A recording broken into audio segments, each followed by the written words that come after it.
지난 시간에 이어서 요한일서 말씀을 계속 전하는데요.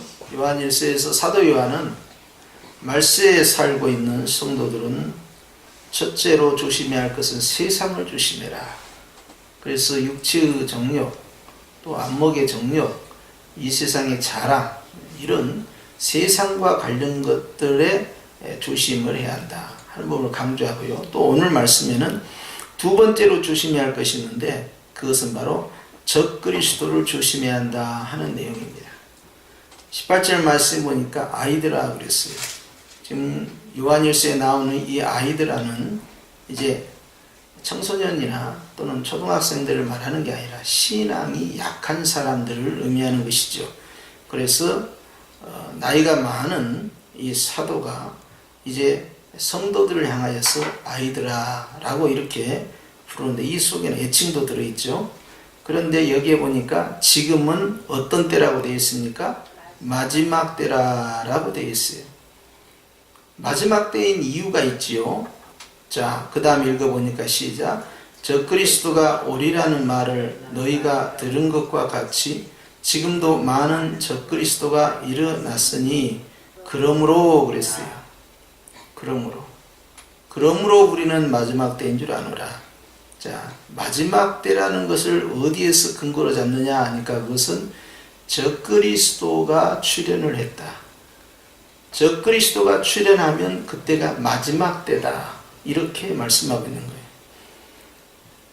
히브리서 1장 2절 말씀에 보면 마지막 때에 예수님께서 초림을 하셨다라고 되어 있어요. 그러니까 성경에서 말하는 마지막 때, 종말이라는 이 마지막 때라는 것은 다른 때가 아니라 바로 예수님께서 초림하실 때를 마지막 때라고 하는데 오늘 사도 요한은 적그리스도가 등장했기 때문에 마지막 때다 이렇게 하고 있어요. 자, 결국 예수님은 오셨고 그리고 다시 오실 것인데 그 사이에 적그리스도가 등장한다. 그렇기 때문에 마지막 때다 라고 말씀하고 있어요. 그러면 적그리스도가 뭐냐? 앞에 적, 그 다음에 그리스도 이 두 단어가 붙었는데요. 적대적이다 할 때 그 적입니다, 이게. 그래서 영어에서 이제 안티라고 하자요. 아, 저 사람은 우리한테 좀 안티야. 그런 사람은 뭐예요? 좀 우리하고 사이가 좋지 않는 사람, 우리를 공격하는 사람 할 때 안티라고 하잖아요. 그런데 이 적그리스도는 안티크리스토스 이렇게 말합니다. 헬라어에서 이 안티라는 단어가 이제 영어로 가는 거죠. 그래서 대적하는 자, 적대적인 자를 말할 때 이렇게 해요. 근데 그리스도를 대적하는 자를 할 때 안티크리스토스 이렇게 합니다. 그래서 그리스도의 대적자가 등장하면 그때가 바로 종말이다. 마지막 때다 하는 거예요. 자, 그런데 그런 적그리스도가 지금도 많이 일어났다라고 되어 있어요. 많이 일어났다. 즉 하나의 존재가 아니라 많은 안티크리스토스가 많이 등장을 했다 하는 것입니다. 이런 걸로 봤을 때 지금은 마지막 때다라고 이렇게 했어요. 그래서 우리가 생각하는 마지막 때는 시간이죠. 시간. 그래서 예수님이 언제 오시느냐, 10년 안에 오시느냐, 100년 안에 오시느냐, 그리고 2000년이 흘렀어요. 시간의 개념 우리는 접근합니다. 때라는 것을 정할 때. 그런데 예수님께서 이 세상에 오신 그 자체가 마지막 때에 오신 것이다 라고 함으로써 예수님이 오신 사건을 중심으로 설명해요. 그리고 적그리스도가 등장했으니까 마지막 때다. 역시 사건을 중심으로 설명을 합니다. 우리는 시간으로 접근합니다. 그래서 시간이 얼마나 흘렀어요? 무려 2000년이 흘러가 버렸어요. 그러니까 시간으로 보자면 너무나 많은 긴 세월이 흘러버렸죠. 그러니까 종말이 아닌 것 같다 이 말이죠. 그런데 성경에서는 예수님이 이 땅에 오신 것은 마지막 때에 오신 것이고 적그리스도가 등장한 것은 바로 마지막 때에 오신 예수님을 대적했기 때문에 바로 지금이 마지막 때다. 이렇게 사도 요한은 말씀하고 있는 거예요. 그 당시에 사도 요한의 이 에베소 사역을 중심으로 해서 이 말년 사역을 하고 있을 때 퍼져 있었던 대표적인 이 안티크리스토스는 뭐냐? 그것은 바로 지난 시간에도 말씀드렸지만 영지주의자라는 것들입니다. 영주주의. 그래서 요한계시록에 보면 니골라당이 영지주의에 빠졌다고 그랬죠. 자, 그런 것처럼 영지주의라는 세력이 가장 커요. 그게. 자, 이게 교리적인 안티크리스토스입니다. 사람이 아니에요.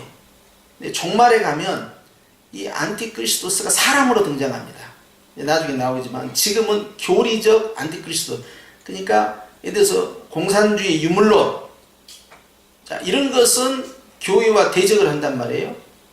자, 이렇게 교회와 대적을 하는 그러한 이론적, 신념적 체계, 이데올로기, 이런 것이 하나의 집단화됐을 때 안티크리스토스가 되는 거죠. 그런데 이단의 교리를 가지고 있는 무리를 가리켜서 이제 적그리스도라고 해요.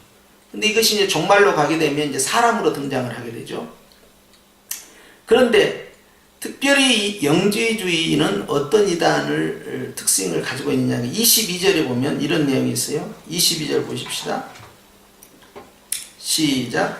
거짓말하는 자가 누구냐? 예수께서 그리스도이심을 부인하는 자가 아니냐? 아버지와 아이들을 부인하는 그가 적그리스도니 그랬어요. 자, 이 영지주의의 그 당시에 이 안티크리스토스 세력은 어떤 교리적 적그리스도가 있었느냐 하니까 영지주의다. 이 영지주의자들은 바로 예수님이 그리스도이심을 부인하는 자들이다. 좀 더 다른 말로 바꾸면요, 예수님이 이 땅에 육체를 입고 오셨잖아요. 그런데 육체로 오신 예수님을 인정하지 않는 거예요. 왜냐하면 헬라 철학의 영향을 받았기 때문에 육이라는 것은 더럽고 가증한 것이다. 영은 좋은 것이에요. 그러니까 예수님께서 요단강에서 세례를 받으실 때 성령이 임하신 그 순간에 예수라는 나사렛의 어떤 청년의 몸에, 육체 가운데 성령이 훅 들어갔다. 그리고 성령으로 말미암아 들어오신 그 하나님이 그 나사렛 젊은 청년과 함께 결합이 되면서 공생의 사역을 하고, 그리고 십자가에서 딱 죽는 순간에 그 영이 딱 떠났다. 그래서 예수라는 어떤 젊은 청년을 육체를 활용을 하신 것 뿐이다. 예수께서 육체로 오심을 부인하는 자예요. 그래서 육체적 그리스도는 그리스도가 아니다. 왜? 물질이라는 것은, 이 세상이라는 것은 더러운 거니까. 그래서 형이 사각적인 것만, 이거 그 당시 헬라 철학의 영향입니다. 그러니까 육은 가증한 것이고 영은 좋은 것이고, 이렇게 이분법으로 딱 나눴어요. 그래서 육체로 오신 예수님을 부인하는 자들이에요. 그리고 또 있습니다. 이번엔 반대예요. 예수님이 하나님이라는 것을 부인하는 자들이 또 하나 있습니다. 영지주의보다는 세력이 약하지만 또 중요한 도전자인데, 이건 유대교에서 나왔어요. 헬라에서 나온 게 아니라 유대교에서 나온 자들 가운데서 에비온주의파라는 자가 있는데, 에비온주의파는 가지고 있는 거냐면 신은 절대 육체를 가질 수가 없다. 그렇기 때문에 예수는 고로 신이 아니다. 이 논리입니다. 예수를 하나님으로 볼 수 없다. 즉 예수는 예수일 뿐이다. 그렇기 때문에 그에게 하나님의 영 성령, 그리고 그가 성자 하나님이라는 것을 인정해 줄 수 없다는 거죠. 왜? 신은 육체가 없기 때문에. 육체가 있는 신이라는 것은 잘못된 것이다. 이런 주장입니다. 바로 이 두 세력이 당시에 있었는데, 그 중에서 더 센 세력이 바로 영지주의자들이에요. 말세에 대해서 성경에는 여러 가지를 증언합니다. 자, 예수님이 이 땅에 오시면 말세다. 예수님이 오셨으므로 말세가 시작됐다는 것이고, 또 말세이기 때문에 예수님이 오셨다는 거죠. 그다음 두 번째는 뭐라고요? 적그리스도가 등장한 걸 보니까 말세다. 말세에는 적그리스도가 등장한다. 자, 이렇게 했죠. 이번에는 또 이런 내용입니다. 세 번째 논리입니다. 세 번째는 디모데후서 3장 1절에 이런 내용이 있어요. 말세에 고통하는 때가 이를 것이다. 자, 말세의 현상을 보고 말세인 줄 알아라는 거예요. 자, 그건 뭐냐? 사람들이 자기를 사랑한다. 돈을 사랑한다. 자랑한다. 교만한다. 비방한다. 부모를 거역한다. 감사하지 아니한다. 거룩하지 아니한다. 무정하다. 원통함을 풀지 아니한다. 모함한다. 절제하지 못한다. 사납다. 선한 것을 좋아하지 아니한다.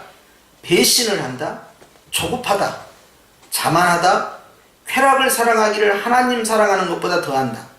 경건의 모양은 있으나 경건의 능력은 부인한다. 이러한 형태의 사회적 환경이 교회 안에 진행될 때, 교회 밖에가 아닙니다. 교회 아닙니다. 교회 안에 들어오는 거예요, 지금. 교회 안에 이 문화가 들어와요. 이러한 영적 상태 들어왔을 때 이것은 종말의 말세의 징조다 하는 거예요. 항상 배우나 끝내는 진리의 지식에 이르지 못한다 라고 결론을 내립니다. 자, 우린 세 종류를 봤죠. 하나는 예수님이 오심으로 말세. 자, 적그리스도가 이단이 등장함으로 말세. 자, 완전히 교회가 피폐해져서 자기 자신밖에 모르는 거예요. 이타주의가 되지 않고 철저히 개인주의가 되는 거, 이기주의가 되는 그러한 자기만을 사랑하고 돈을 사랑하고 교만하고 자만하고 쾌락을 즐기고 완전히 세속화된 그러한 모습이 세상이 아니라 교회 안에 침투해 들어올 때, 아, 이제 끝나가는구나 하는 것을 알아라 라고 그렇게 말씀합니다. 네 번째는 이런 게 있습니다. 말세인데 예수님께서 다시 오시는 그 재림의 순간에 무슨 일이 벌어질 것이냐 하는 것을 네 번째로 보여줘요. 그것은 예수님이 오시기 직전의 상황은 이렇다는 거예요. 그리스도가 여기 있다 혹은 저기 있다 해도 믿지 말라. 거짓 그리스도들, 거짓 선자들이 일어나 큰 표적과 기사를 보여 할 수만 있으면 택하신 자들도 미혹하리라. 그러면 사람들이 너희에게 말하되 보라 그리스도가 광야에 있다 해도 나가지 말고 보라 골방에 있다 해도 믿지 말라. 말세의 또 하나의 표징으로 나온 것이 많은 그리스도가 등장한다는 거예요. 그리고 여기 있다 저기 있다 광야에 있다 골방에 있다 어디 있다 이렇게 한다는 거예요. 한국에도 내가 재림 예수고 내가 하나님이라 하는 자가 67명 이상이 있어요. 별로 놀라시지 않는데 굉장히 많다는 거죠. 신을 모셨다 하는 거에서 더 나아가서 내가 신이다. 그렇게 함으로써 이제 스스로를 신 또는 신의 아들이라고 주장하는 많은 이단들이 교회 안에서 나온 거예요. 교회 밖에가 아닙니다. 지금 우리는 지금 불신자 세계를 말하는 게 아니에요. 교회에서 그러한 이단들이 계속해서 나타난다는 거예요. 그러면서 내가 바로 하나님의 아들이요 하나님이다 라고 주장한다는 거예요. 이렇게 많이 있어도 거기에 속지 말라는 거예요. 얼마나 오늘날 많은 이단들이 자기를 하나님이라 주장하는지 몰라요. 한국에 이렇게 많은데 전 세계적으로 얼마나 많이 있겠습니까? 또 말세지말에 나타난 다섯 번째 표징이 있는데요. 이것은 아주 이제 아주 임박한 상황에서 발생한 거예요. 자, 이건 뭐냐? 예수님 재림하기 직전에 벌어지는 사건인데 그것은 누가 어떻게 하여도 너희가 미혹되지 말라. 자, 무슨 일인고 하니 먼저 배교하는 일이 있고 여기 배교, 요 앞에 배신 그 말은요 교회를 떠난다는 이야기입니다. 어느 날 목사가 하나님은 없어, 성경은 다 거짓이야, 천국은 없어 그러고 간다고 상상을 해봐요. 그러면 그 밑에서 목양을 받았던 성도들은 뭐가 됩니까? 완전히 팽식 상태가 된 거지. 정말 놀라운 일이죠. 자, 그런 일이 일어나면 어떻게 되냐면 많은 배신자들이 생긴다는 거죠. 근데 그도 그럴 것이 환란기가 오면은 배신을 많이 합니다. 신사참배 왜 생겼어요? 일본 순사들이 예배당 안에 들어와서 신사참배 우상숭배 아니다, 그거 결의 안 하면 다 죽인다, 그렇게 하니까 그냥 방망이 때리고 신사참배는 우상숭배 아니다, 이건 국가에 대한 존경심일 뿐이다, 그렇게 하고 가결을 해버린 거예요. 누가? 목사님들이. 그런 일이 일제시대 때 일어난 거예요.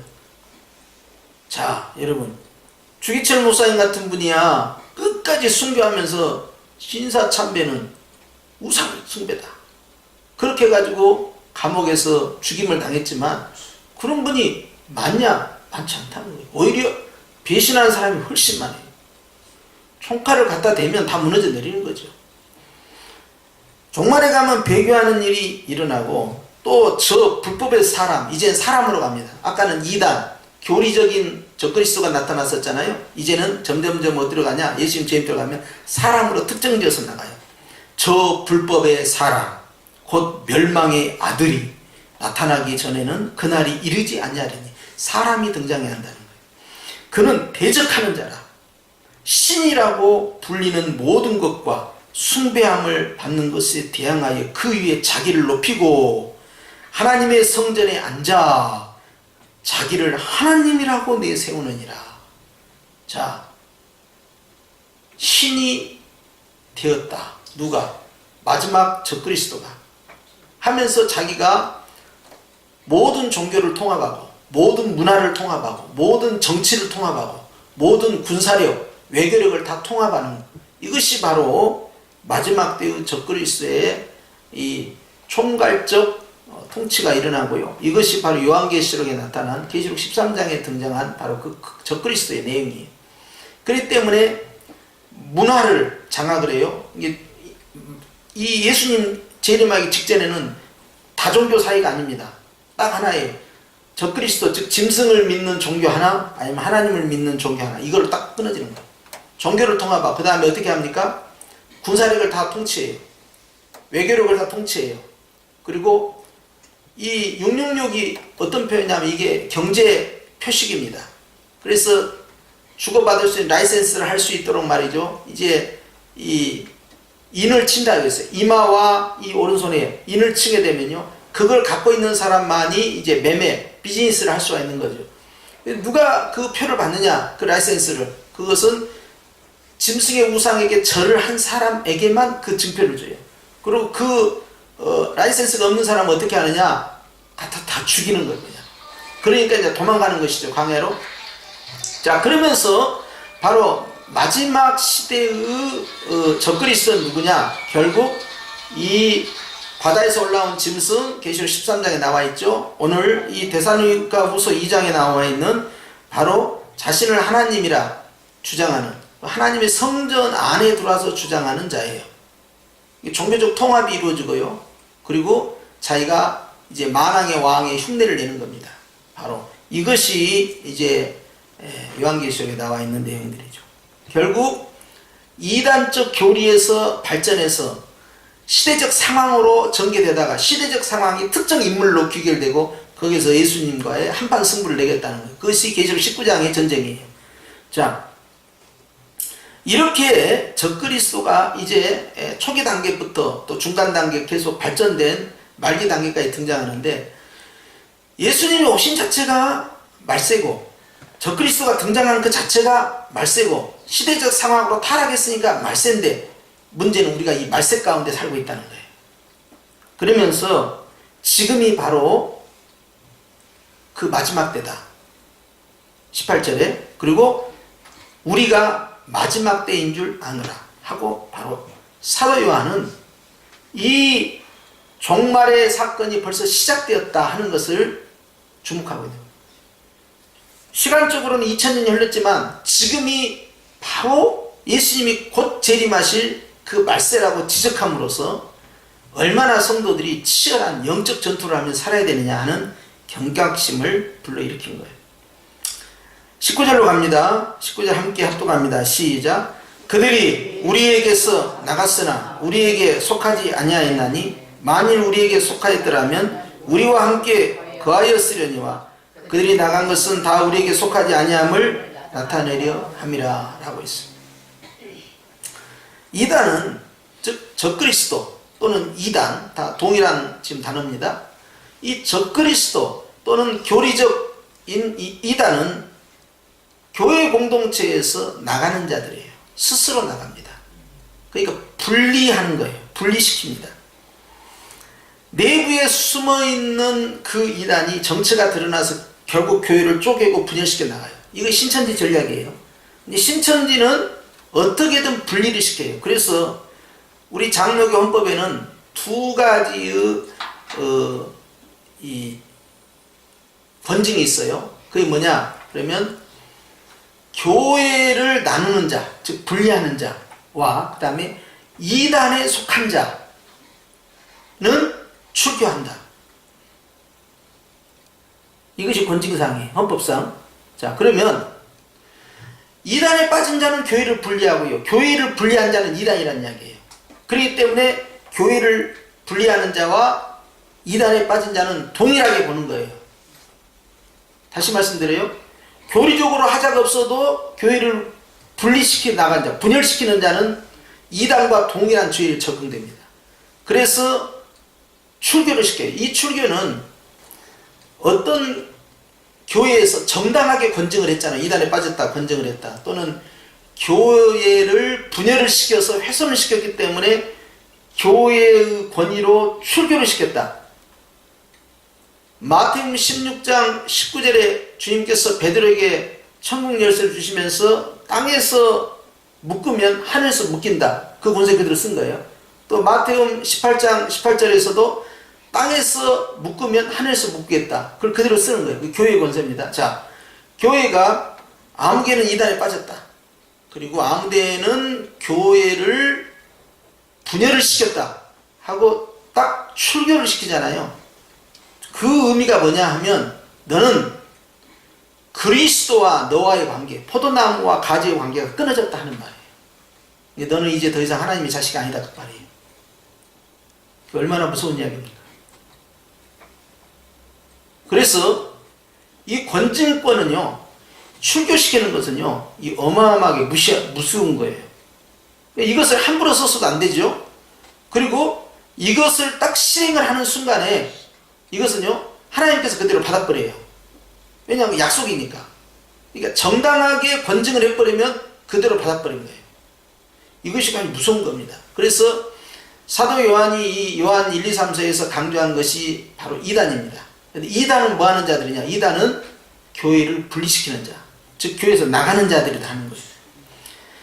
그렇기 때문에 이렇게 신천지처럼 교회를 분리시키고 성도들을 노략질해 가고 또 교회 안에 들어와서 교회를 어지럽히는 그러한 이단의 세력은 여지없이 출교죠. 만약 거기에 미혹돼도 역시 출교입니다. 돌아오지 않아요. 자, 그렇게 되면 문제가 심각하죠. 교회는 5가지 권징이 있어요. 첫째는 첫 번째 단계가 근신을 때려요. 자숙하시오.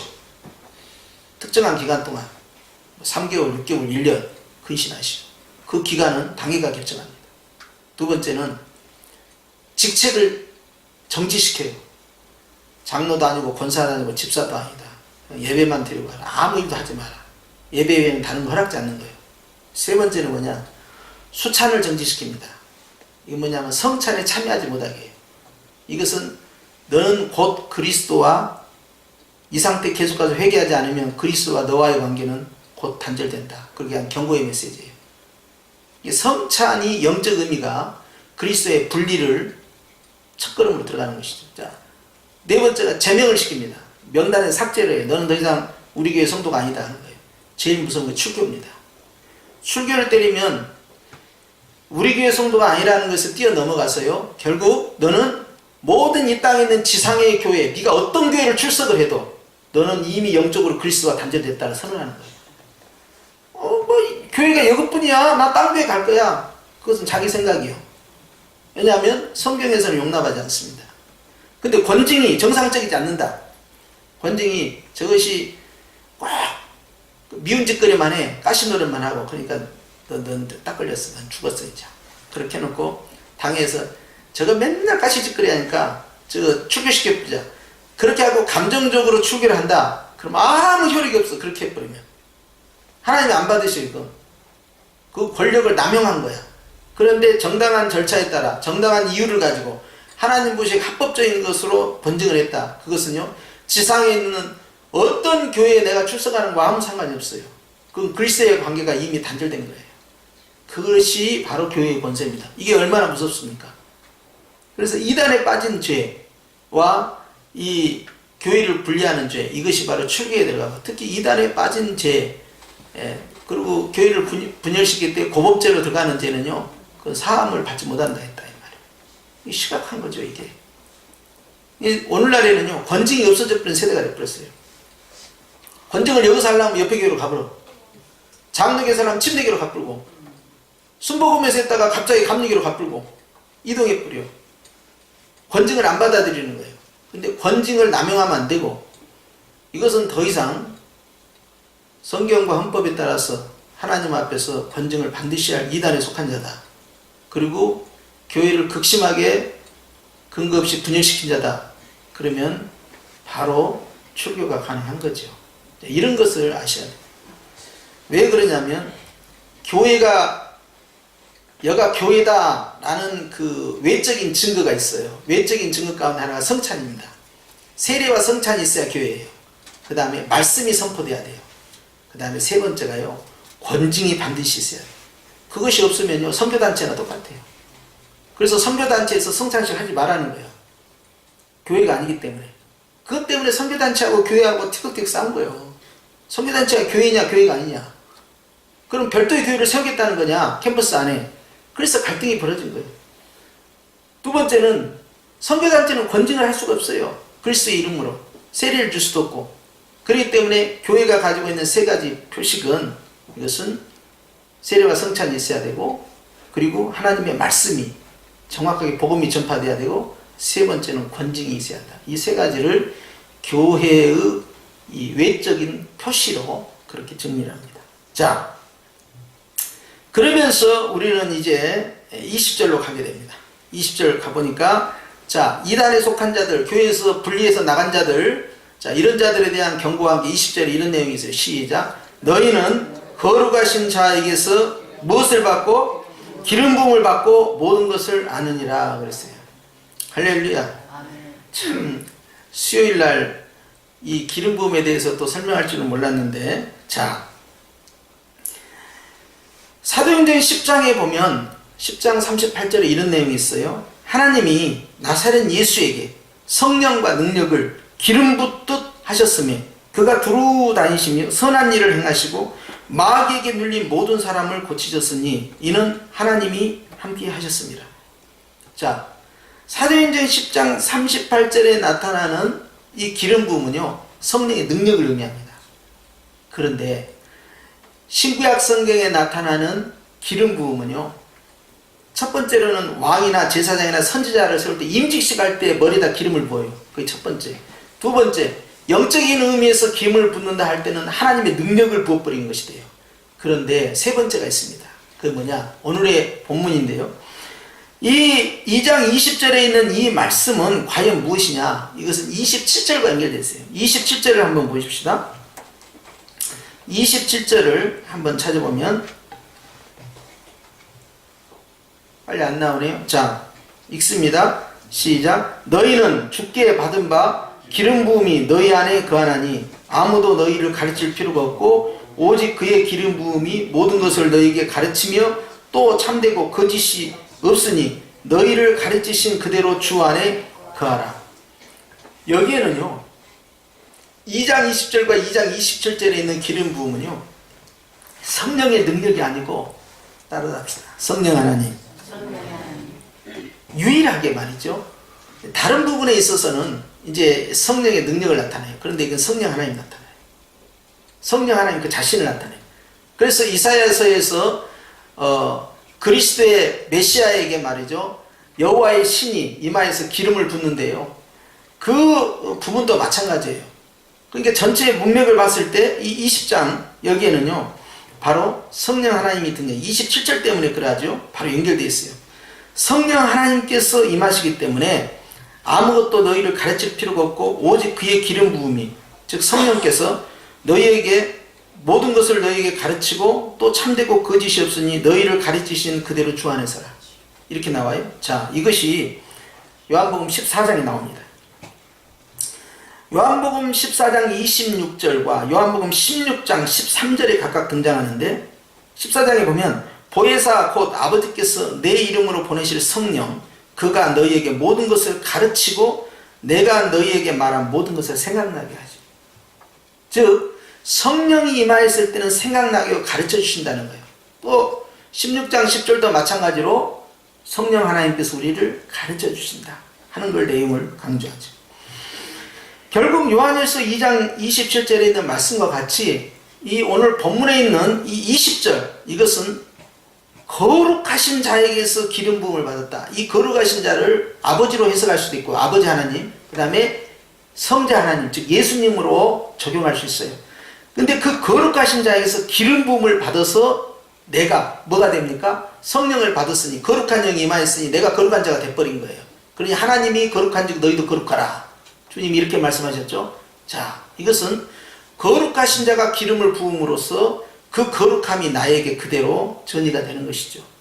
성령 하나님이 그렇게 하셨다는 거예요. 그러면서 그 성령 하나님을 통해서 진리를 배우게 된다.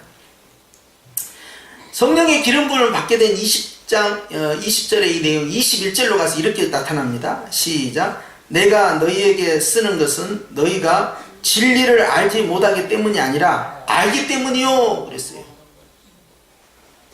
알기 때문이요. 성령의 기름 부음을 받은 사람은 진리를 안다는 거예요. 진리를 알고 있는 너희와 내가, 사도가 서로 이런 내용을 대화하고 있는 것이다. 모르는 이야기를 하고 있는 게 아니다. 라고 함으로써 복음에 대한 공유를 하고 있다는 겁니다. 반면에 22절에 가서 이렇게 말씀합니다. 시작. 거짓말하는 자가 누구냐? 자, 거짓말하는 자는 누구이냐? 저 그리스도고 바로 이단에 속한 자예요. 자, 그래서 교리적 이단이기 때문에 저 그리스도와 사도 요한 때의 저 그리스도와 사도 요한 때의 이 교리적 이단은 같은 내용이에요. 그런데 예수님 재림 때로 가면 이때는 아닙니다. 이때는 특정한 사람이 등장을 해요. 종말에. 그래서 예수님 재림 전에는 특정한 마지막 적그리스도가 등장을 해서 그가 온 세상을 지배합니다. 그래서 계시록 13장처럼 사단의 모든 권세와 영광이 그 한 사람에게 다 들어가는 거예요. 그리고 그를 위하여서 이 우상을, 마네킹을 다 세우게 만들고 그 마네킹이 마치 말이죠, 살아있는 생물처럼 말이죠, 대화를 하고 이야기를 하고 그렇게 할 수 있는, 그렇게 또 조작을 하기 위해서 땅에서 올라오는 새끼 양이 있는데 그 새끼 양이 명령을 하니까 하늘에서 막 불이 임하는 거예요. 그렇게 하면서 사람들을 미혹한다. 그게 바로 거짓 선지자죠. 자, 그러면 다 등장했어요. 사단, 그 다음에 사단이 힘을 실어다 주는 적그리스도, 적그리스도의 앞잡이를 하고 있는 거짓 선지자, 그리고 거짓 선지자가 만든 바로 우상, 짐승의 우상, 이 네 가지가 다 등장해요. 그러나 지금 초기 상황에서는 교리적 이단, 즉 적그리스도가 등장을 했어요. 그들은 어떻게 하느냐? 예수께서 그리스도이심을 부인하는 자들이다.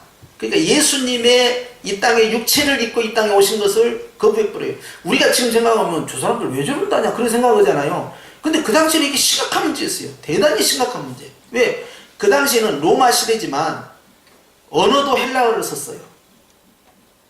정신세계도 헬라 철학입니다. 그러니까 우리가 학생들이 배우는 뭐 플라톤이나 뭐 아리스토텔레스나 전부 이 그리스 철학의 영향을 받은 거예요. 그러다 보니까 실제 알렉산더에 의해서 세워졌던 헬라 제국이 긴 시간 움직이지 않았지만, 그러나 정신세계는 전부 헬라 철학과 그 문화가 로마를 지배하고 있었던 거예요. 그래서 로마 전체 제국의 공통어가 오늘날 영어가 공통어인 것처럼요, 그 당시에 모든 지배국가의 공통어는 헬라어입니다. 그래서 신약성경 헬라어로 번역을 하니까 그 번역된 신약성경, 헬라어 신약성경을 통해서 복음이 확 뿌려진 거예요. 만약에 이걸 히브리어로 이 신약성경을 기록을 했잖아요. 그러면 전파되기 어렵습니다. 히브리어를 누가 얼마나 알겠어요? 몰라요. 그런데 이걸 헬라어로 번역을 한 거예요.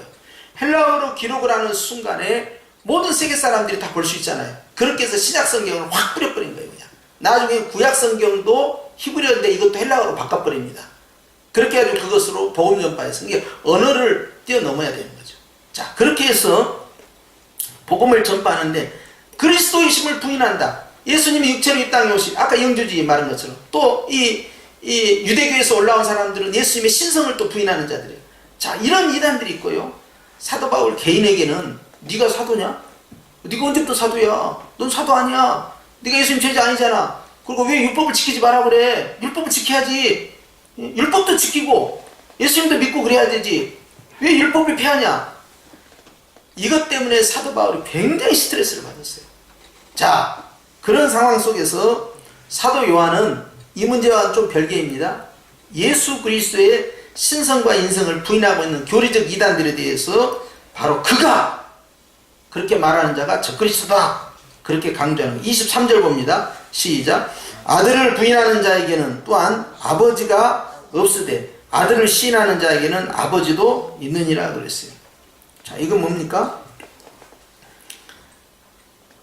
예수님을 통하지 않고는 아버지를 볼 수 없고 아버지를 보는 자는 예수님을 발견할 수밖에 없다라는 논리입니다. 이것이 어디에 나오냐면 요한복음 14장 9절에서 10절에 이제 이 말씀이 나와요. 이제 도마가 묻습니다. 도마와 빌립이 아주 호기심이 많아요. 그래서 주님 어디로 가시나이까 했다가 우리가 어찌 그 길을 알겠사옵나이까 했다가 질문을 해요. 하나님을 보여주세요 그래요. 예수님한테. 그럼 믿겠나이다. 예수님이 이렇게 대답하시죠. 야, 내가 오랫동안 이렇게 너희들과 함께 있었는데 아직도 하나님을 보여달라느냐. 나를 본 자는 아버지를 보았다. 아버지는 내 안에, 나는 아버지 안에 있느니라 그래버린 거예요. 그러니까 예수님을 통하지 않고는 아버지를 볼 수 없고 아버지 안에는 내가 있고 내 안에는 아버지가 있다 함으로써 성자와 성부의 관계가 하나임을 보여준 거죠. 자, 그러니까 오늘 사도 요한이 그걸 강조합니다. 요한복음의 14장에 나타났던 내용과 같이, 자, 요한복음도 사도 요한이 기록을 했죠. 동일한 내용이에요. 아들을 본 자는 아버지를 봤다. 아버지를 본 자는 아들을 봤다. 즉 아들로 말지 않고는 아버지께로 갈 수 없다. 그리고 아버지가 그 아들 안에 있는 것이다 라고 함으로써 마무리를 짓습니다. 예수님께서 그리스도이심을 부인하는 자, 그리스도라는 것은 이 기름 부음을 받았다 이제 그런 뜻이에요. 그리고 그리스도 말을 또 다른 말로 바꾸면, 이걸 헬라어로 바꾸면 메시아라고 합니다. 그리고 이제 예수라는 말은 헬라어예요.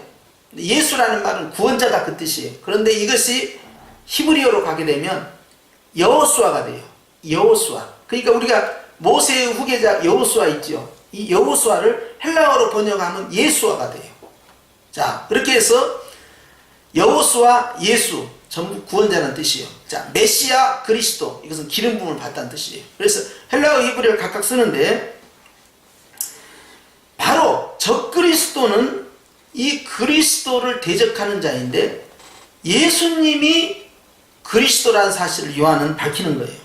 바로 그리스도가 아니라고 부인하는 이 거짓 교리로부터 우리가 경계를 해야 된다. 그리고 아들을 부인하는 자들은 하나님이 없다. 아들이 있어야, 시인을 해야 아버지가 있는 것이다 라고 그렇게 함으로써 예수님을 통하지 않고는 구원받을 수 없다는 것을 딱 못을 박는 것입니다.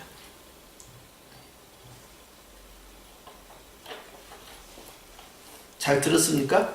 네. 예화 설교가 아니니까 시간 안 가죠? 예화는 없어요. 자, 여러분 오늘 사도 요한이 주신 이 말씀을 통하여 우리가 기억해야 할 것은 그 시대나 오늘날에 있어서나 성도를 미혹하는 많은 이단들이 출현하고 있고 그 출현은 점진적으로 어떻게 되느냐, 종말에 가서는 결국 자기 자신만을 사랑하고 하나님을 사랑하지 아니하는 그런 교회의 문화가 등장할 거다. 그래서 서로가 서로를 팔아넘기고 배신을 하고 서로가 서로를 핍박하고 마태복음 24장이 그대로 나타나는 거예요. 그리고 마지막에 가서 말세지 말에 교회의 그 타락한 모습 그 이후에는 교리적 적그리스도가 아니라 실질적 사람 적그리스도가 등장해서 세계의 총통으로 활동하면서 모든 경제 하나로 묶어버리고 외교 하나로 묶어버리고 정치 하나로 묶어버리고 그래서 열 왕이요. 예. 그리고 또한 군사력 하나로 묶어버리고 그리고 종교 하나로 묶고 해서 완전히 자기가 하나님으로 돼버려요. 자, 그러한 과정이 계시록에 다 나와 있는 내용이고 데살로니가 후서에 나와 있는 내용이에요. 자, 이걸 통해서 우리는 지금 그 과정 가운데 살고 있는 것이죠. 그런데 문제는 적그리스도는 어디서부터 출발하느냐? 교회에서부터 출발한다는 사실입니다. 이것이 문제예요. 외부에서 치고 들어온 게 아닙니다. 교회에서. 아니 여러분, 목사님 아들인데 신은 죽었다 그랬어요. 그래서 온 세상을 다 뒤집어 놨어요. 니체예요. 목사의 아들인데 예수는 가짜다 이렇게 등장하는 거예요. 지금도 많은 영향력을 끼치는 사람들이 어디서 출발했냐 보니까 목사 아들이고 부모의 모태신앙을 가지고 태어났는데 삐딱선을 타고 잘못된 길로 가버리고 교회 안에서 출발한다는 거예요. 그렇기 때문에 사도들이, 자, 마지막 사도인 요한 입장에서는 성도들이 자기도 곧 떠나게 되는데 성도들을 더 단단히 묶어놔야 될 거 아니에요. 그래서 만든 것이 교리를 가르치는 거예요. 계속 그 교리의 전통에 따라서 만든 초대교회의 교리서가 뭐냐, 바로 사도신경과 같은 교리문답이에요. 사도신경은 우리가 신앙고백이라고 우리가 예배 드릴 때마다 암송하잖아요. 근데 그게 교리문답이에요. 거기에 12가지 교리문답을 암송을 시켜요. 주입식으로. 왜? 이스라엘 백성들이 쉐마 교육을 통하여서 유대인들이 구약성경을 달달달 암송하는 것처럼 교리를 달달달 암송을 시킨다고요. 왜? 이단한테서 막기 위한 목적이 제1목적입니다. 그만큼 사도들이 있었던 시대에도 이단들이 얼마나 힘이 셌냐 이거예요. 그런데 오늘날에 있어서도 성도들 가운데 얼마나 많은 사람들이 이단으로 떨어져 나가느냐 이거예요. 상당히 많습니다. 그 세력들이. 그만큼 하나님의 말씀을 정확히 알고 복음을 정확히 이해하는 것이 중요하기 때문에 교리 교육을 시키고 말씀을 계속해서 가르쳤다 하는 것이죠.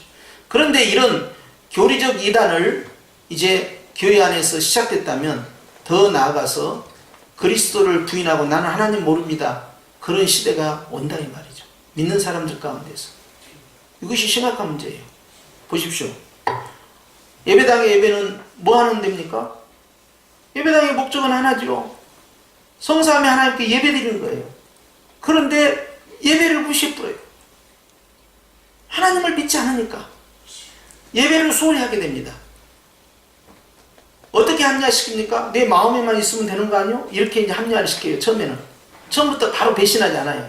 그래서 점진적으로 타락을 시켜요. 그래서 흔히 말하기를 점차 마귀가 제일 무섭다 그래요. 점진적으로 타락을 시키는 거예요. 계속해서. 그래서 예배를 소홀히 여기고 자기를 소중히 여기고 하나님의 뜻보다는 내 뜻을 관철시키고 나를 드러내기를 좋아하고 나를 자랑하고 자만하고 교만하고 하나님 앞에서 사람들 앞에서 내가 우쭐거리며 드러나게끔 만들어요. 나중에 종말의 적그리스도는 내가 하나님이다 그래버려요. 성전에 들어와서. 얼마나 심각한 문제입니까? 신약의 교회에 성전이 있습니까 없습니까? 신약의 교회는 성전이 없어요. 그러잖아요. 유대인들의 성전만 성전이 있잖아요. 헤롯이 지은 성전이 마지막 성전 아닙니까?